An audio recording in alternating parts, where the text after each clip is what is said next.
Une larme versée et une Marseillaise entonnée, la Nouvelle-Calédonie reste française. Dans le fief des loyalistes à Nouméa, le très attendu résultat de ce 3e référendum d'autodétermination est accueilli avec fierté. On a gagné, ça fait 20 ans qu'on attend de sortir de cet accord. Les Calédoniens ont décidé par 3 fois de rester français. Cette victoire, elle est belle, c'est la fin de l'accord Nouméa, c'est le début de quelque chose de nouveau dans la République française. Je suis fière que les Calédoniens soient mobilisés.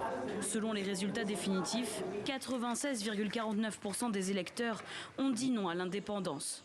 Deuxième bulletin, non. Des résultats qui ne doivent cependant pas faire oublier l'abstention record.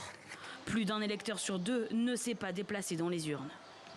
Conséquence de l'appel des indépendantistes à bouder le scrutin. Pour eux, impossible d'organiser une campagne équitable alors que l'archipel est touché par l'épidémie de Covid-19 et que la population kanak est plongée dans le deuil. Les indépendantistes ont d'ores et déjà fait savoir qu'ils ne reconnaîtraient pas le résultat du scrutin et qu'ils le contesteraient devant les instances internationales. Emmanuel Macron dit quant à lui accueillir ce résultat avec respect et humilité. Fidèles à la sagesse de nos aînés, nous franchissons ensemble une nouvelle étape. L'accord de Nouméa arrive à son terme juridique.